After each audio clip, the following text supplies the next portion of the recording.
When my daughter was small, she was sunshine in human form. Her laughter filled every corner of our little home, bouncing off the walls and settling into my heart. She was curious, bright, and fearless. She would run barefoot through the compound, chasing butterflies, her braids flying in the wind, and then come back to me breathless with joy. I used to tell myself, this child will never know the kind of pain I knew. She will not stumble through mistakes the way I did. She will not repeat my history. But something changed the day she turned 13. Perhaps it was the way her body started to change, or how her eyes carried questions I wasn't ready for. Suddenly, I didn't just see my daughter, I saw myself at her age, standing at the edge of decisions that shaped the rest of my life. Fear crept in like a thief. I began to see danger in every corner, in her friends, in her clothes, even in her laughter. My love for her twisted itself into suspicion, and my care turned into control. So I began building walls. No, you can't go to the birthday party. No, you cannot wear that skirt. Why are you laughing so loudly? Girls must be decent. Why do you look sad? Are you not grateful for what you have? Each rule I laid down was a brick. Each harsh word was cement. And before long, I had built a fortress around her life. I didn't realize it at the time, but the fortress was not keeping the world out. It was keeping my daughter locked in. I told myself it was love. I told myself it was protection. But deep inside, I knew I was afraid. Afraid of her making my mistakes. Afraid of her becoming a reflection of my broken past.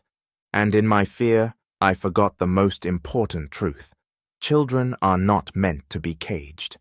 I was 19 when I had my daughter. 19, barely grown myself, still stumbling through life with no clear path. While my friends were in classrooms and dormitories, I was in a hospital bed, clutching a tiny human who depended on me for everything. I loved her, oh yes, with a love that burned fiercely. But behind that love was shame whispers from neighbors, side eyes from relatives, and the heavy judgment of a society that praises obedience but condemns mistakes. I was the example parents used when warning their daughters, "Don't be like her." So when my little girl began to grow, I promised myself that she would never walk my path. She would be perfect silent where I had been loud, disciplined where I had been reckless, obedient where I had been curious. I wore my fear like armor and mistook it for wisdom. Every no I gave her was really a no to myself, to the teenager I once was, who laughed too easily and trusted too quickly. Every rule I set for her was me rewriting my own past, trying to erase my mistakes by forcing her into the opposite direction. But fear is heavy. It weighs down not just the one carrying it, but also the one it is pressed upon. My daughter felt that weight in every corner of her life. When she asked to visit a friend, I said no. When she wanted to try a new style, I said no. When she raised her voice in excitement, I scolded her to be quiet. I told myself, this is love. But deep down, I knew love doesn't suffocate. Love doesn't silence. It was fear that made me confuse control with care, fear that turned my motherhood into a prison. And the heavier my fear grew, the more it pressed her into silence. She didn't laugh as freely anymore. She didn't ask me questions the way she used to. She stopped telling me secrets. My daughter was still living in my house, but I could already feel her slipping away. And instead of loosening my grip, I held on tighter. The teenage years are supposed to be filled with noise laughter over inside jokes, whispered phone calls late at night, arguments about fashion and music. But in my home, silence grew like ivy on the walls. At first, I thought it was obedience. I thought my daughter had finally accepted my rules and decided to be the quiet, disciplined girl I wanted. But it wasn't peace I had created. It was war, fought in silence. She stopped asking for permission to go out because she knew the answer would be no. She stopped telling me about her friends because she knew I would disapprove. She stopped laughing loudly in the house, because she knew I would scold her. Her silence was not agreement, it was withdrawal. And yet, I mistook it for success. But little things betrayed her. I noticed the way her eyes would light up when her phone buzzed, and how quickly she would hide the screen when I walked by. I saw how she expressed herself online. Colorful words, bold pictures, captions about freedom and finding yourself. Instead of trying to understand, I grew angry. How dare she show the world a face I did not approve of? I thought she was mocking me, embarrassing me, turning strangers into her confidants while treating me like an enemy. The tension finally boiled over one evening when I caught her typing furiously on her phone. "Who are you talking to?" I demanded. She sighed. "Just a friend." "Show me." "Mummy, it's nothing. Are you hiding something from me?" "After everything I've done for you?" Her eyes filled with tears, but her voice was steady. "Mummy, I don't know who I am around you. I only know how to pretend." The room fell silent. My heart dropped, but my pride refused to bend. I told her she was being dramatic, waved away her words, and insisted she focus on her books. But when night came, her voice echoed in my mind like a haunting. I only know how to pretend. That night I cried quietly in the dark, clutching my pillow like it could shield me from the truth. My daughter was slipping through my fingers, and it was my own grip that was pushing her away. By the time my daughter turned 18, the house no longer felt like home to her. It was just a waiting room, a place she stayed because she had no choice. The silence between us had grown thick, heavy, and unbearable. I noticed the way she avoided me. She ate quickly, retreating to her room without a word. She no longer asked for my opinion, no longer sought my advice. I became invisible in the one role I had fought so hard to control her mother. I told myself it was just a phase.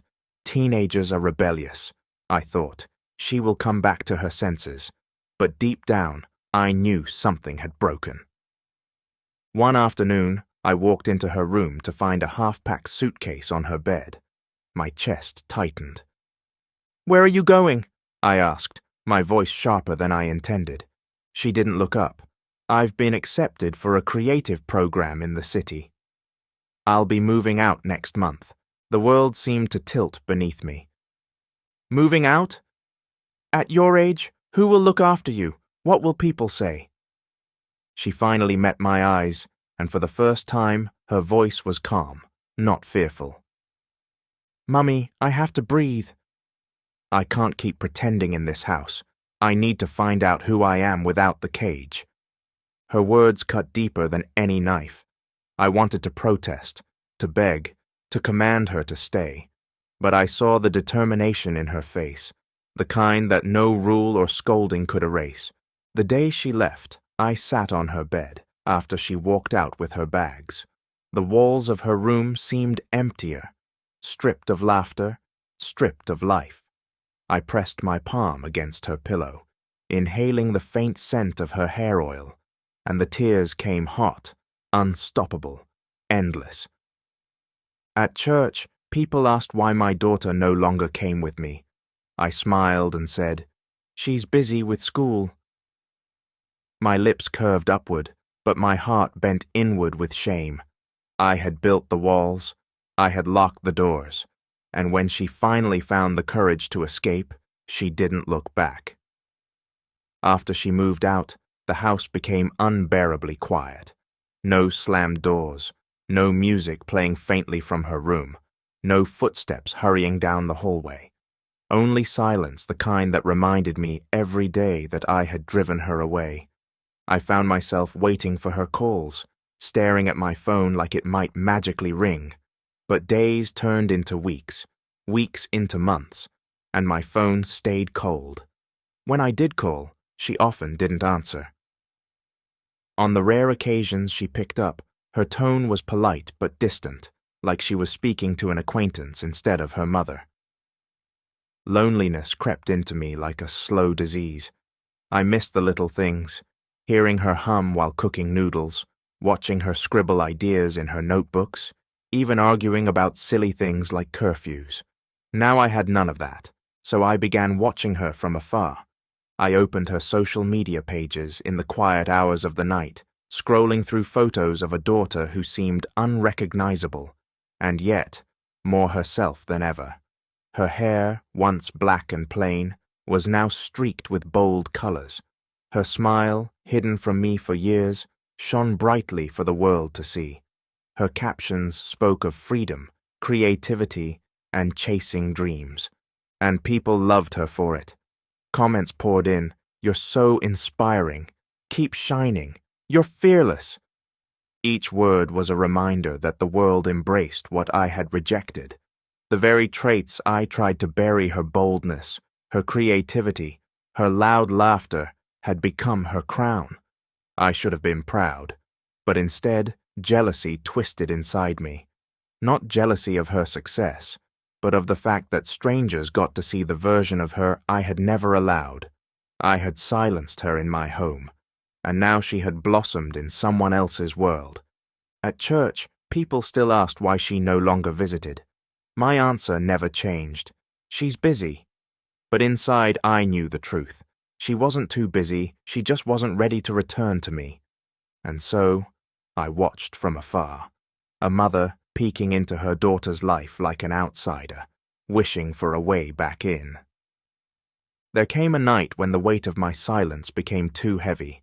I had scrolled through my daughter's page again, staring at her newest photo standing on a stage, microphone in hand, her face glowing with confidence. The caption read, "For years I hid my voice. Now I refuse to be quiet." Those words pierced me.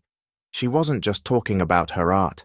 She was talking about me, about us, about the years I had silenced her with my fear. I closed my eyes, and for the first time, admitted aloud, I was wrong.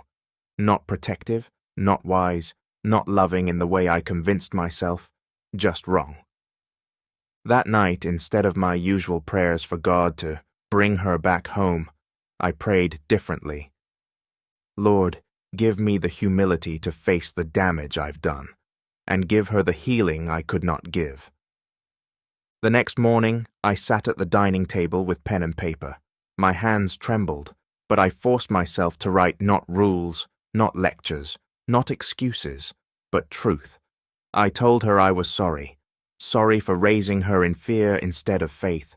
Sorry for controlling her when I should have guided her. Sorry for silencing her voice when God Himself had given it power.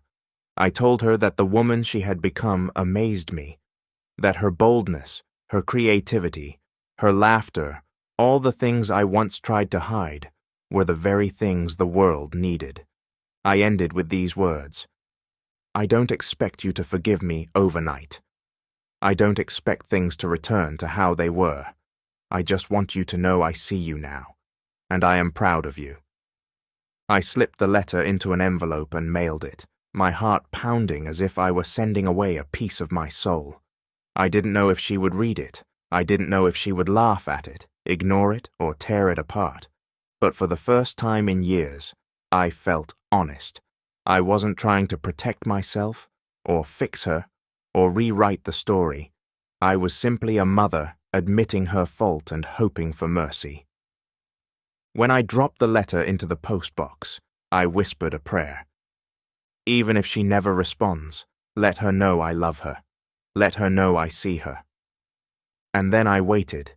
The days after I sent the letter felt endless. Every time my phone buzzed, my heart leapt, only to sink when it was a bank alert, a church group message, or a reminder from the utility company. I told myself not to hope too much. After all, I had spent years building a wall between us. Why should one letter break it down? But then, one evening as I was folding laundry, my phone lit up with her name. I froze. For a moment, I couldn't bring myself to touch it. My hands shook, and tears blurred my vision. Finally, I answered.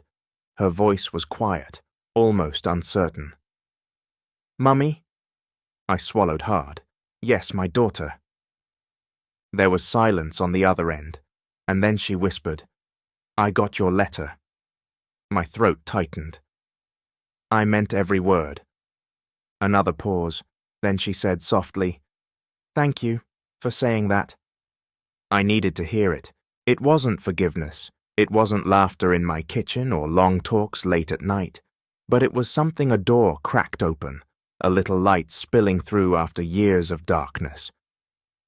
In the weeks that followed, her texts came more often. Short, simple things. "Good morning.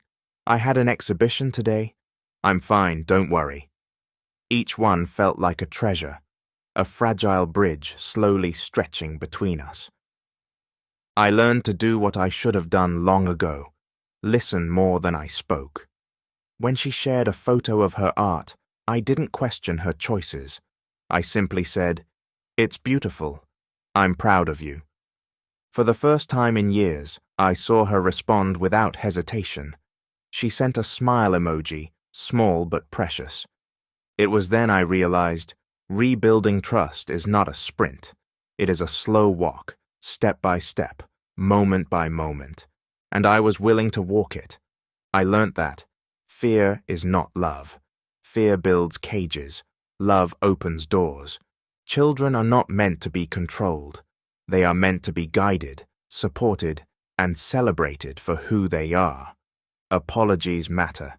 Sometimes one sincere apology can do what 1,000 rules never could. Healing takes time. Trust is not repaired overnight, but with patience, humility, and consistency, even the deepest wounds can begin to close. I do not know if my daughter and I will ever return to the days when her laughter filled my house. But I do know this: she is not mine to shape out of fear. She is hers to become. And my role, if she lets me, is no longer to silence her, but to stand beside her, proud of the woman she is.